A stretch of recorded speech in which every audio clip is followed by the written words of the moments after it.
Okay, we are live. I'm going to let people filter in while I'm making sure that it's working. Let's see.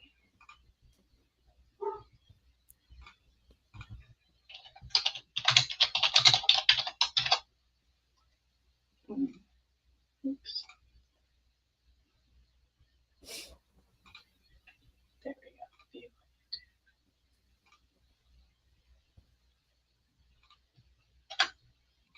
Okay. All right, so that is now posted, so people should be able to join, and I'm just going to go over a few housekeeping items before I introduce you, Tianna. While we're waiting for people to come in, just an update that, or a reminder that the image competition entries are now open. I believe the deadline is, correct me if I'm wrong, Tianna, is it April 22nd? That sounds about right. Okay. I can't quite remember the date, but I know it's not too far away. I think that's right. So you have a little bit of time, but the sooner the better. And then all members get one free entry, so that's super helpful. Especially if you're just getting started out with competitions, I would recommend also adding on the commentary so that you can get a little bit more feedback on that entry. So you can always add that on to any entries, but especially if you're starting out, I like to get those once in a while because it's good to hear some feedback. So let's see. I mean, I can't see people coming in, but hopefully people have joined. We'll also have this on replay, so if people aren't able to join right now, it's different times all over the world. I know, that's the only other thing, isn't it? It's coordinating life. Yeah, and then you have time change this weekend, is that correct? Or is it next weekend? Yeah, it's on Sunday. It's on Sunday. Yeah, and then it changes again, like in October. Yes, yeah. I don't know. There was a vote years ago out here to do away with this time change. And I think it passed, but it's like there's now permission to do away with it, but we haven't actually gotten rid of it. So, which is even more confusing. Every time it happens, people are like, wait a second, didn't we vote on this? Are we supposed to change this or not? Yeah. So, yes, it's 1 p.m. Pacific, it's 4 p.m. Eastern, and it is, 8 p.m. where you are in the UK? 8 p.m., yeah. Awesome. So this is Tianna J-Williams. If you don't know, welcome. Thanks for being here. She is the Photographer of the Year with APNPI, so congratulations. That's super exciting. When I saw your name pop up, I was like, oh my gosh, I watched her stuff. So if you haven't already, there's some great education pieces from Tianna in the APNPI Academy, especially having to do with lighting and maternity. That's what I've watched, and simple but like really effective, and I loved what I watched, so thank you. So a bit about Tianna. She is an APNPI ambassador, is accredited in maternity with APNPI, and is an APNPI educator, which I just mentioned. She is an incredible contributor to the APNPI community, and she creates some of the most stunning images in maternity photography that we've ever seen. So I'm sure you've seen it pop up in the feed. Every time I see an image from Tianna, I know it's hers. It definitely has a style.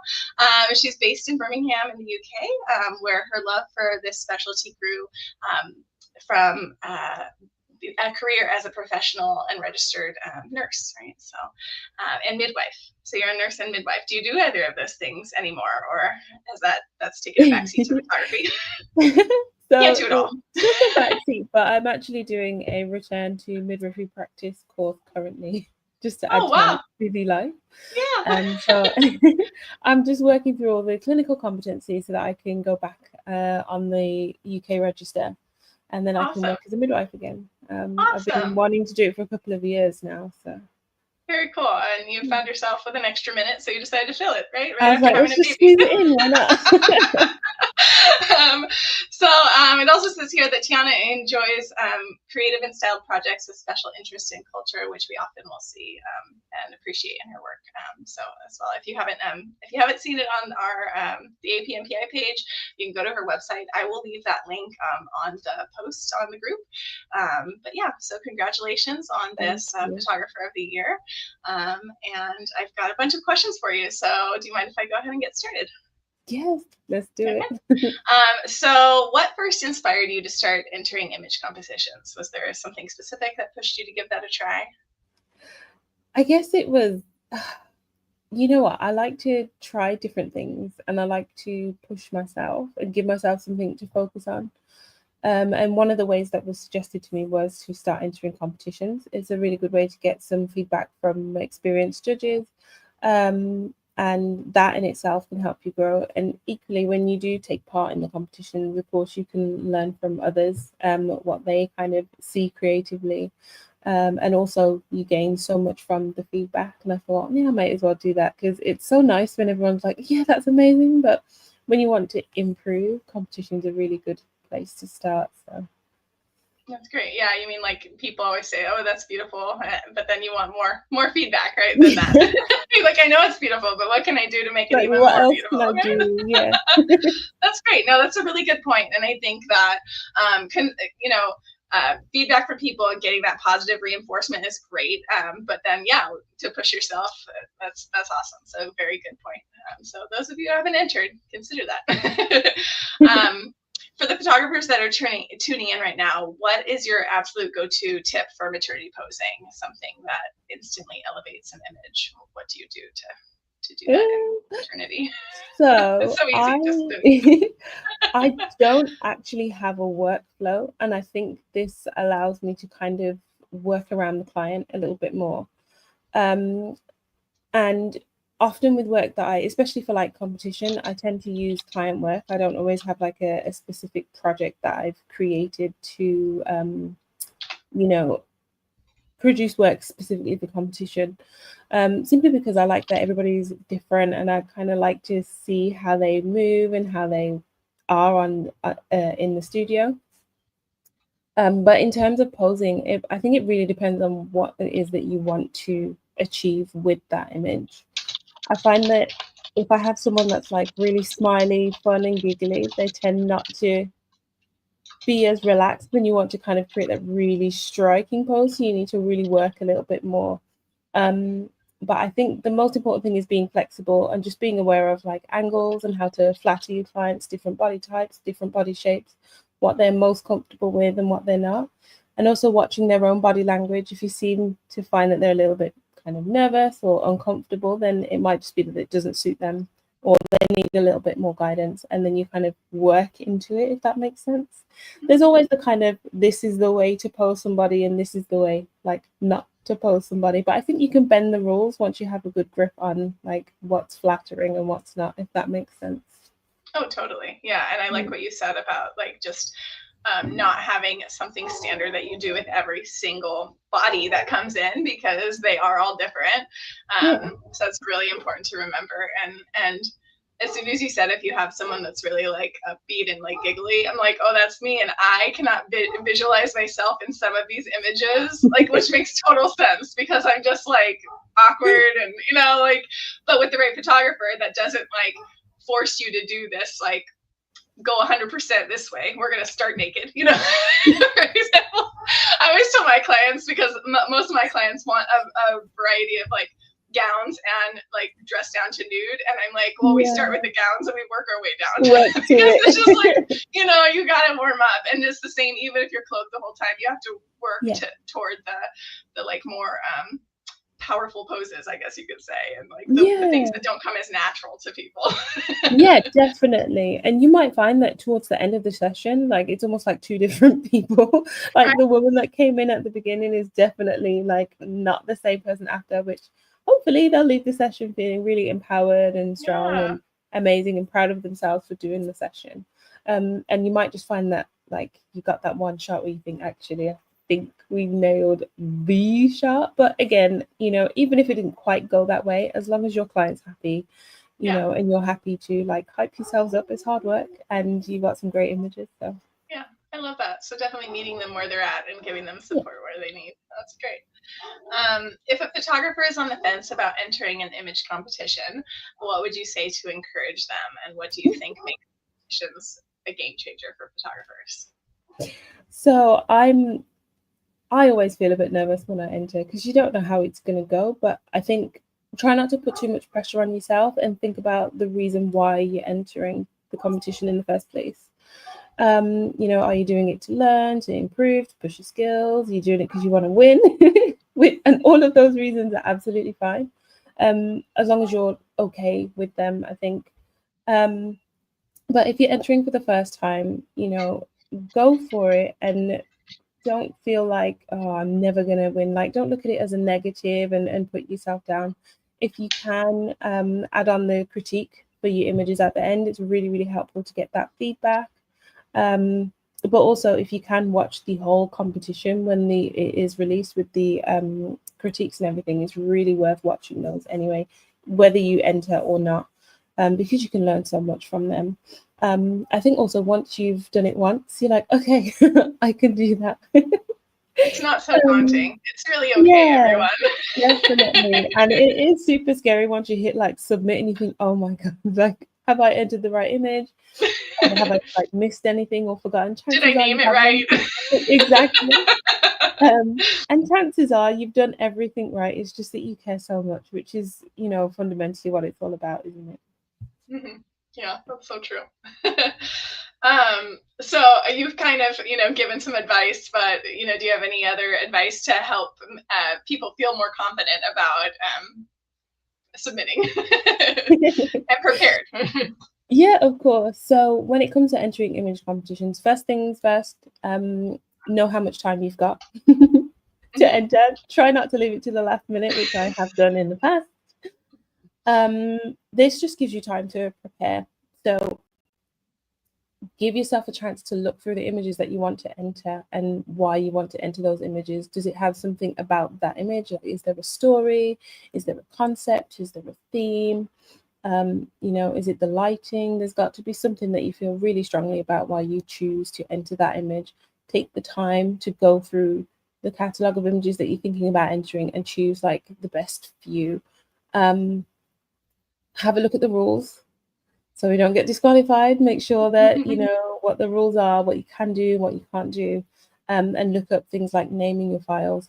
The reason why naming your files is really important is because it can actually sometimes help give the judges a hint about what the image is about.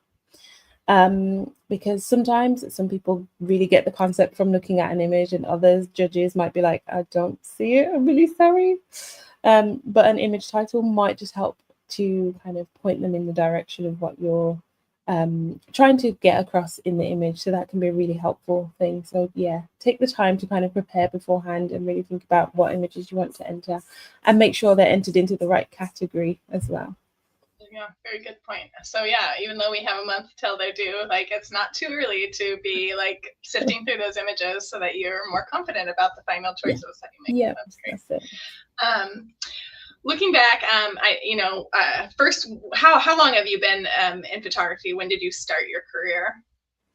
My photography career started in April 2017. Okay. And I liked taking pictures, didn't really know kind of what direction I was going to go in, didn't know much about photography at all. But I went on a workshop that was maternity and newborn, and then I thought, gosh, like I love midwifery, I love maternity. Why don't I just do that as my like main genre? And it just went from there, really. You're already working with pregnant people, so why not take photos of them too?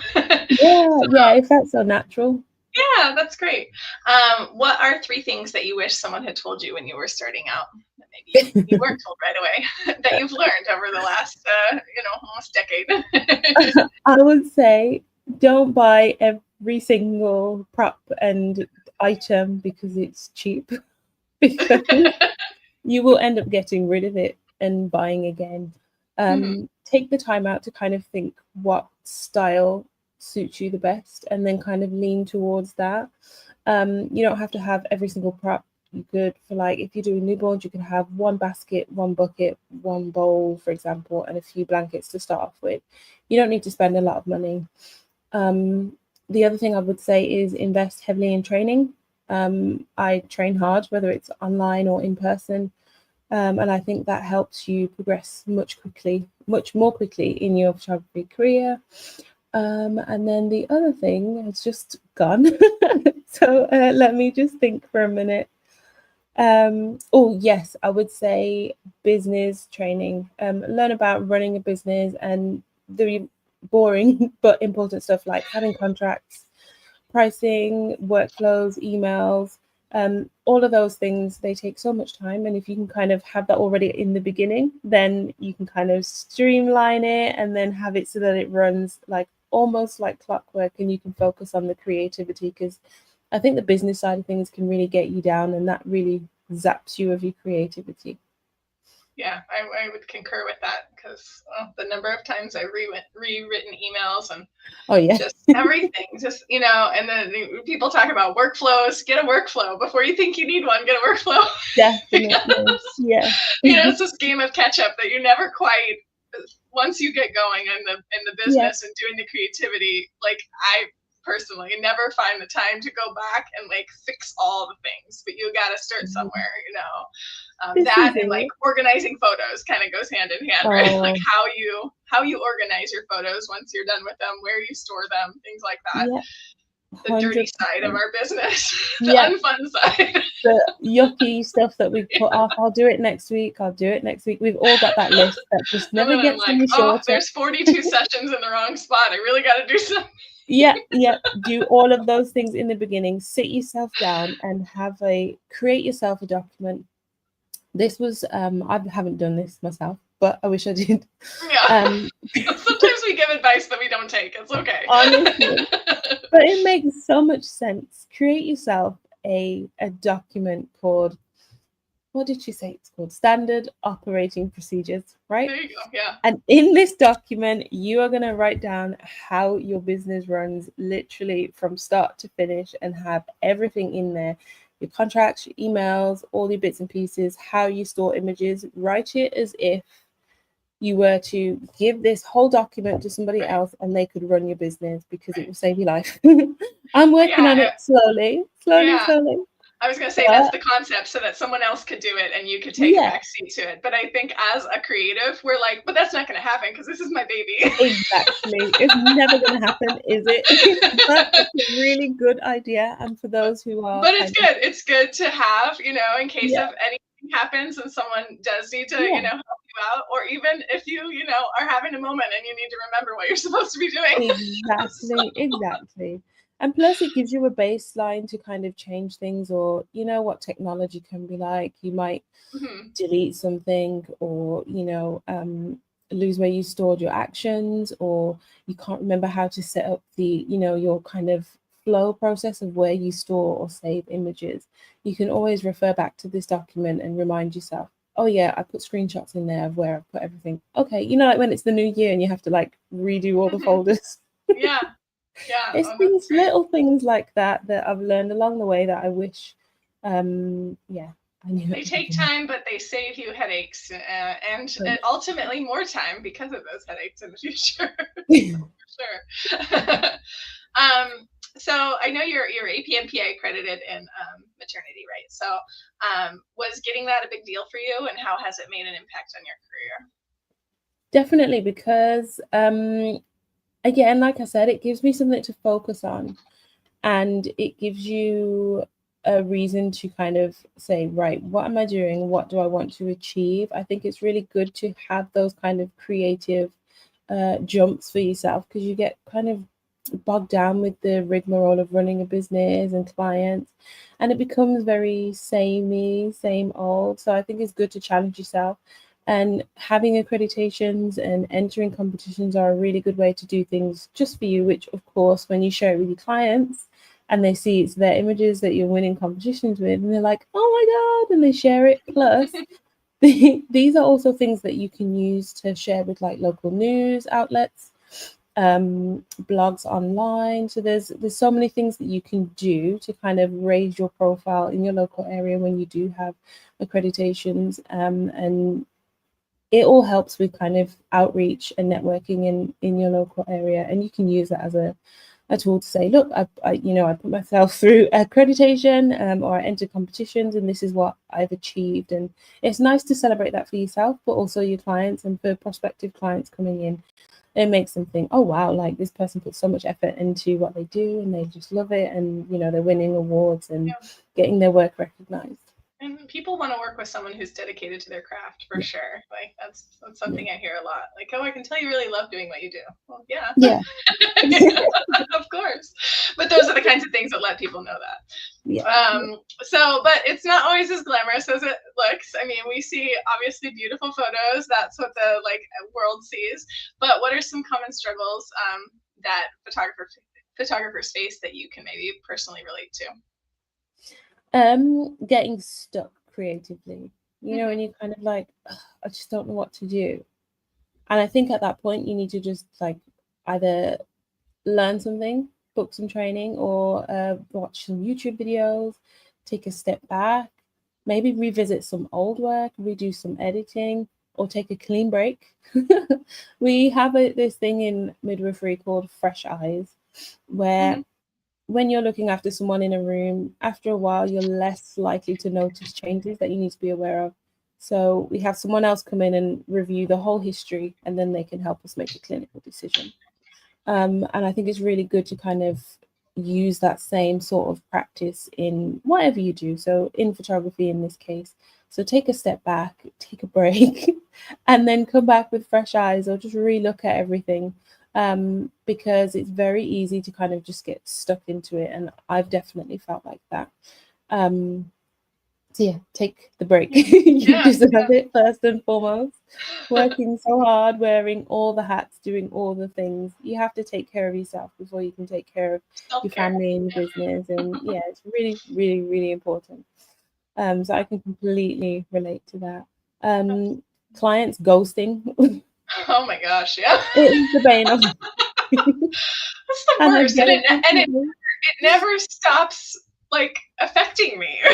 Yeah, and it's really personal. You take it so personally, and that's because you put so much into the reply and so much into your business and what you do. And I used to get really upset about it, but what I do now is I do one follow-up, and then that's it. Yeah, I let it go. Because someone else will come along, and maybe they just weren't in the right space to make a decision. So for example, I had a client who an inquiry in January to book a session in with me for a baby, and this was January and we're in March, and they just didn't reply. So I sent them one follow-up, and then I left it at that.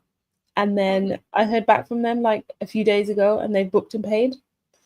So well, there you go. Sometimes life is just busy. I don't know if I'm the only one who does this, but maybe more people do, or we make up these stories about what happened, and we're sure it was either something we did, or something, oh, I'm sure it was the pricing, or I'm sure it was this.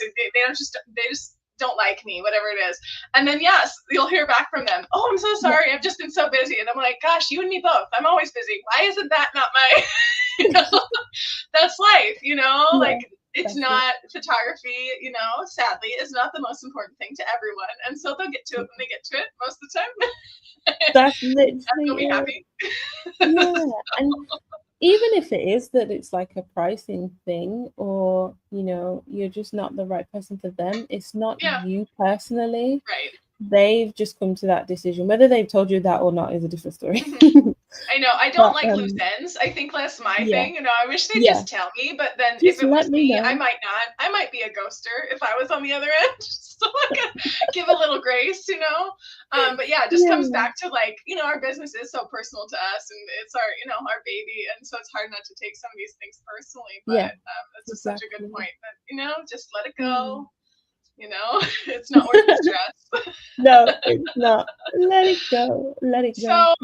So aside from those things, what has been your biggest photography challenge so far, and how did you push through that? Or is it one of those things? I think my biggest challenge has been, I think just not prioritizing me as a person. So that self-care element. And having a baby forced me to take a break. Yeah. Otherwise, I was like going, going, going, going, going. And it doesn't help you. And you can't be the best photographer you can be, or the best parent, partner, friend, relative, whatever it is that relates to you. You're going to find it really hard if you're pushing yourself 24/7. You don't have to. It's like with social media, taking a step back from there. You don't have to be on there constantly and being fed all this information that sometimes has a really negative impact on you. You might feel like, oh, I'm not as good as this person, or I don't have as many likes and followers. Like, it really doesn't matter. Let it go. Take the step back. It's actually better for you. And yes, you can say that if you're not posting regularly on social media, you'll get less like views and your work will be shown less in the algorithm, la di da di da. But it won't stop you from getting clients. It won't. Especially if you've done the work in the beginning, which if you're working constantly, I'm sure you have, the SEO elements and having some presence is enough. Word of mouth, those things all still work. So a little post here and there, an email when you can. I mean, if you can schedule it, even better. But don't feel bad if you have to take a week or two off social media and step away, because it's better for you. And I learned that the hard way. But now that I have done, I don't feel the pressure to be as present online. And I feel okay about taking a break. Yeah. Yeah, you gotta do what works for you, and you cannot optimize for all the things. That's what my sister tells me. You can't optimize for everything. Yeah. You gotta pick and choose where you're gonna spend your time, and prioritizing yourself is a valid very. Because if you break, you can't do any of the things. Yeah, exactly. And that will be really, really, really hard at that point. So. Yeah. So building a strong photography brand takes a lot of time, as I'm sure you know. What steps helped you create a brand that stands out, like apart from competition or just in the market? Say that last bit again. Sorry. What helped create? Sorry. What helped you create a brand that stands out, maybe against competition or just like in the market in general? Got you. Okay, so I think if you can get clear on what your passion is in photography and what it is that you love the most about what you create, and then you can put that out there in a way that people know it's you. I think that's when you've kind of hit that point where your brand is visible and present and people can recognize your work. So I think one of the things that and to be really honest, I struggle with this. Like, with when you have all the different trends, like boho was a theme, and I just can't do it. Like, it's just me. And by the time I think I've got my head around like the new change, it's onto something else. So for me, I just thought, okay, I'm going to struggle with trying to keep up with trends, so I just don't. I like and that works. I like that vibe. I just don't do it. But what I do like is bold, strong color and striking portraits. And sometimes I'm using contrasting colors like yellows and blues, because that's what I love. So I know that I'm going to put much more effort into it, and I'm going to love on it so much more than I would do if I was trying to keep up with a trend. And when clients ask for things, it's not that I'll say like, absolutely not, I'm not doing that. But I think to myself, like, am I the right person for you? Because I'm not sure I'm going to be able to create that look, and that's absolutely fine. And to be honest, sometimes people just don't know that maybe it's not your style. So it's okay to say, yeah, no, I don't do that, but I do this. Especially, when you get an inquiry and they bring like Pinterest. I get PDFs I do from inquiries of like all these beautiful images of work that are not mine. Yeah. or even in my style, and I'm like, can we have like a conversation about this, just to kind of make sure that our visions are kind of in the same place. And so like I said, I don't think clients always realize that, oh, you won't just create like any and everything that I've seen online. Like, I do actually love your style, and you can pinpoint it and kind of pull that out. Or if they're not the right person, you let them go. And that then also means that you have, the images that you feel most passionate about sharing. And if I do create an image that a client really asked me for and it's not quite my style, I just don't share it. But they're happy with it, they've paid for it, it's fine. But I have boundaries, of course. Yeah, no, that's a really good point, and it's fascinating how often people will share other images or want something that you're like, you didn't see that on my website, I'm sure. Yeah. But they're contacting you for some reason, Yeah. so like clearly like that's worth having a conversation, Yeah, because again, definitely. like I said, people want to work with someone who's passionate about what they do. So I love that. Your brand is being passionate about what you love, and then people are attracted to that, and then you get to do what you love. Easy. It's that easy. So thinking back over the past year, what are some of your favorite client moments from that year? From this, well, I guess from 2024 and early. You know what? It's that moment of like when you deliver the images, I think, when they get them, especially when they've got products like prints and wall art and things, and just kind of seeing that final step of handing over their purchases, their images, and watching them love on them, and you're literally like trying to stay calm because you're just as You're like, excited as I you are. did I get that. excited. Like, I'm like, oh my God. I think that's kind of like the icing on the cake and why we do what we do. Or sometimes they'll share stories behind why they booked the session. Mm-hmm. And so when you get to be a part of that whole experience and memory for them, like, that's for life. When you sit and think about it, especially with pregnancy, they're not going to be pregnant again with that same baby. Right. Once that baby's born, they're in a new phase of their life, their kind of parenthood journey. But you've been a part of that pregnancy and captured that for them. For some, their pregnancies, are difficult, challenging, or it's taken them 5 years to get there, or they've unfortunately had losses beforehand. So, when they get to that point and they have those images and they cherish it, it means so much to me. And of course, I guess my midwifery comes out in that sense. But yeah, it's always that, like, the point of delivering all the images and seeing their joy and happiness. Oh, and when they like change their profile pictures and they share them and they're so proud, and you're like, oh God, I took that. Yeah, no, it's great. I mean, Yeah. I can identify with that as well. It's nice when people are happy, right? Yeah. We wouldn't do this if we weren't making people happy. No, it is hard enough as it is. But have boundaries, okay? Definitely do. Definitely know when to draw the line. Like, That's yeah. good, yeah. So for maternity photography, what gear do you have? What do you swear by, and why do you love that gear? So my favorite lens for maternity is the 85 mil. I do have the 85 1.2, but I rarely shoot that wide open for maternity. It's usually around kind of f4 to f5.6. But what I love is it's such a beautiful lens. I think that it keeps all the proportions where they should be.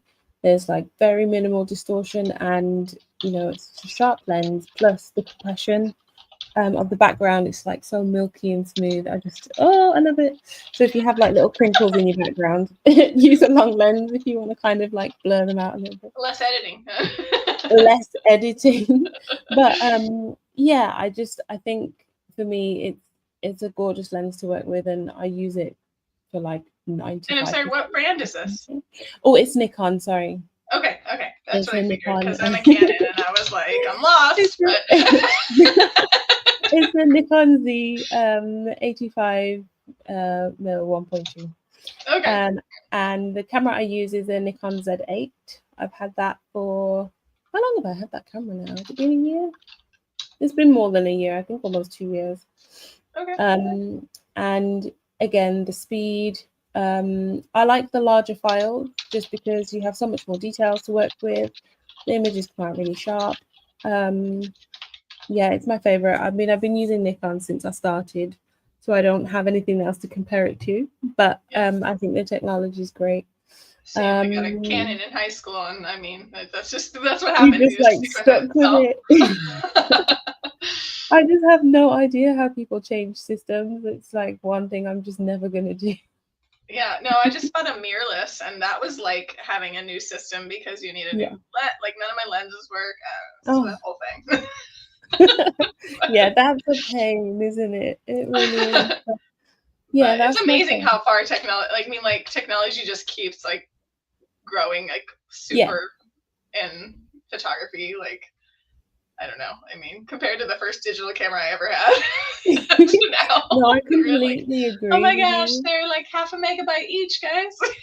I know. It's like things like the clarity between the files. It's just crazy. You know, when you think, wow, I thought that was a really good image, like a really good raw file. And then you look at like a mirrorless and you're like, oh, right. That's a raw file. Yeah. You know, it's incredible really how far it's come and how quickly. But yeah, I think that's like my favorite combination. If you see like on my Instagram, you see I'm always using Nikon Z8 with the 85, Nikon Z8 with the 85. And then what about lighting? What is your go-to? Yeah, so my lighting, I use Elinchrom lights. I'm an Elinchrom ambassador in the UK, so I use the ELC 500. They are cable powered, so not battery, although I do have one battery powered light.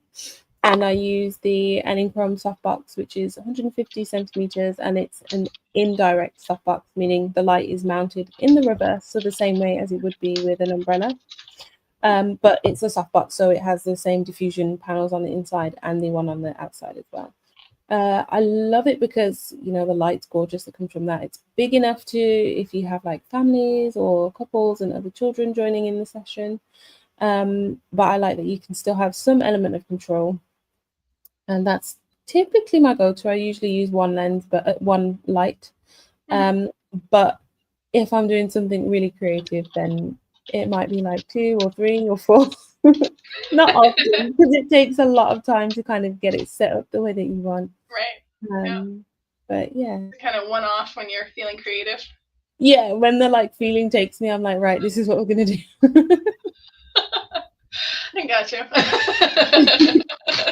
I had a light modifier that I bought because I wanted to do something. You know, you go to you do education, you're like, oh, I want to do that. And then it sat there for a good like 2 years, I kid you not, before I even tried it, because I was like, then I have to take apart this to use that. Yeah, this is the thing. This is the thing, isn't it? You really have to do it when you're in the mood to do it, because otherwise it's just otherwise it's work. This is how creatives are. It's not fun anymore. we just want to have fun and make pretty, and then, you know, get some money while we're doing that. That's great. Exactly. That's it. That's great. So, what made you decide to join APNPI, and how has that shaped your journey as a photographer? I know you've been part of the community for quite a while. Yeah, it's been a while now. I think the community is great, and I love the educational content. There's so much encouragement. It's really friendly. There's a lot of groups like on Facebook just that are kind of general for photographers and things like that. But I think when you can become a member of an organization specifically for photography and encourages like growth and development, training opportunities, then I'm in there. And I really liked the ethos that APNPI carries. And it's a really friendly place. Everybody's lovely. And yeah, it's been a journey. That's great. And I guess, I mean, maybe you said everything, but what is the thing that you love most about the community? Everyone shares, like, and I like the what is it called? You know, when like everyone can share an image and have some feedback on it. Yeah, the Feedback Friday, or we've been so doing them late on in the night now. I'm like, yeah, those. And it's always really friendly, and it's given with like purpose and intention to help you do better. You know, again, as I said, when you post in some of like the general groups, people aren't as friendly sometimes. They don't quite know how to give a critique in a way that can help you grow. It kind of makes you think, okay, well, 1, I'm never going to share again, and 2, I'm probably not good enough to do photography. And it's really important to kind of choose the right places where sharing is going to benefit you. Of course, you don't want people to just say it's lovely and you don't gain from that other than I feel great. If you want to grow, then APNPI is the place to be. Yeah, and there's definitely like a formula there for like, you know, when at least when I'm getting feedback, I think about, you know, yes, something positive, because there always is something positive, because and being able to point that out and have the photographer see that they're feeling nervous about posting at all, and there's always something, you know, did you see that you did this, and this is wonderful, and then also giving like, and then here's the pointer to how to amp it up. And just like you said in the beginning, like that's why we do these image competitions, because you show the images to your family or your clients or whatever it is, and they're like, oh my gosh, you're amazing, and that's great. I love hearing it. I won't ever say no to that. But then also, if you want to keep growing, then getting that feedback is super, super helpful. So yeah, APNPI is definitely great at that. Which is why, everyone, you should enter the competitions and get that feedback. And hopefully there will be some, I know the feedback Fridays kind of pop up here and there. So if you see it in the group, then post your images. There's nothing to lose. So there really isn't anything to lose at all. And of course, like, enter the competition. I think does everyone have like a free complimentary? Yeah. So one complimentary entry. The code, I think, is like on the page where you do the submissions. If not, then you can just like post on the page and somebody will have the code. I don't know it off the top of my head, but it's there somewhere. So yeah, one free entry. And there's so take a chance on yourself. This is it. You never know. And the thing is also is even just entering, you know what I mean? You can use that as a learning opportunity for yourself. That you push yourself to try something new, and then share that with your clients in your social media as well. It shows growth, development. It shows a little bit of vulnerability too. I think it's nice to kind of see that in people, that, you know, we're not all kind of like perfect. Like nobody is, you know, and it's always good to show that you're prepared to learn from others and grow, and that you're open to honest critique. I think that makes you a better photographer overall. And another thing that I would say is like listen to these kinds of chats, because honestly, like, I mean, interviewing you, anyone else I've talked to, like sometimes these names, they stand out to you and you're like, yeah, for you, like I've seen your work, I've seen your education pieces, and I'm like, oh my gosh, she's amazing. And this is what I mean, not that you're not amazing, but then like to see you as a human that has like actual, you know, business struggles, has a life outside of photography, like is a real person, like that is so valuable, because when you can identify with that part of someone and not just like, oh, they take amazing photos and I want to emulate this or be, you know, whatever, like you can have your own route, but then identify with the human aspect of a photographer. And I don't know, to me that shows like, oh, I can do it too, right? If she just had a baby and she's still doing this and all this, you know, like it's just, we're all human, we all have other stuff going on in our life. But we make photography a priority because it's a passion, and just like continuing to be passionate about that is helpful to the business as a whole. So is there anything else you'd like to share or talk about before we sign off today? No, I think we've covered quite a bit. We have covered it all. I think is your baby asleep yet? That's what I want to know. I would just say take the chance, use the free entry, get the ball rolling, and you know you're only gonna do yourself a favor by doing that. There's no harm. The barrier to entry is out the way for your first image. Just try it, go for it, you know, and enjoy the process as well. And you might find that you think, you know what, next time I know what I'm gonna do, and I'm gonna enter 5 images. And I'm going to smash it, and you probably will. Yeah, that's great. That's great. Well, thank you so much, Tianna, and again, congratulations on Photographer of the Year. It's been thank you so much. With you. Oh, and I'll show you my little trophy as well. Right on. Oh yeah, that's right. It came. That's so great. Gorgeous. Like absolutely love move it. Back and forth so we can see the writing on it. Like. There we go. Yeah, there you go. It says APNPI in the middle. Yeah, sorry. I'm really reflective. Really no, it's so good. That's beautiful. Well, put that in a That's prominent very place where nice. you can see that every day and remind yourself how awesome you are. All right. Thanks again. Thank you so much for having me. Bye-bye.